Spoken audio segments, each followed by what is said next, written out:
talked to Pete Wehner, I talked to Albert Mohler. Both of them mentioned the flourishing of society. We're all looking for the flourishing of society. It's the ways in which we go about the flourishing of society within a republic such as our own.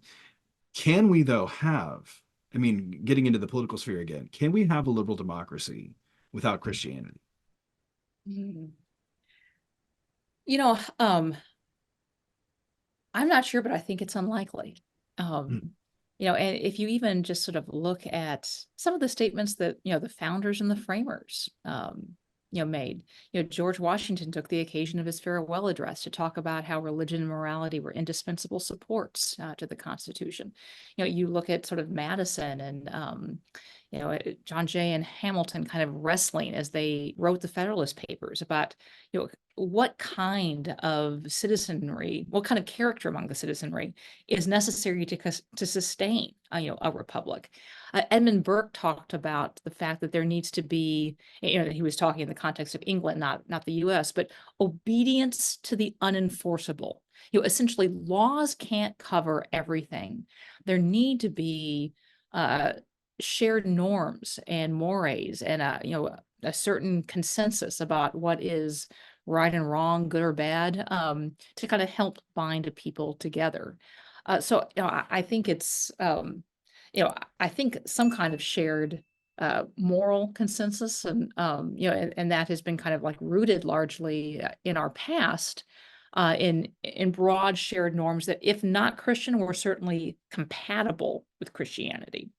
Kind of helped that. Now, that is not to say, of course, that there was not incredible hypocrisy and ways that we, both as as persons and as a people, just fell disastrously, catastrophically short.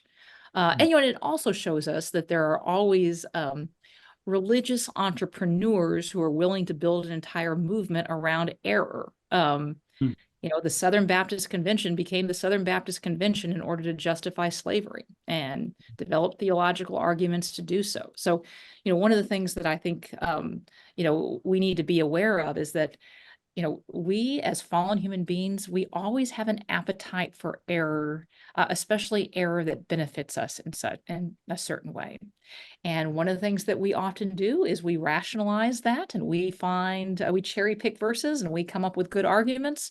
And it does kind of indicate that there should be a certain amount of epistemic humility, which is not at all kind of a relativism. It's more of an acknowledgement of kind of the challenges to our ability to always perceive and embrace what is true and what is wise. So, kind of to your question, I think one of the things we need to do is sort of help build support for a vision of flourishing and the good. And part of the way that happens is by showing or modeling something beautiful that other people see and think, yeah, I want in on that. I've heard that people will go where they're loved, and when there are relationships and communities where, for all their imperfections, there is real love and caring and concern, there are going to be a lot of people who say, I want in. I want to be a part of that.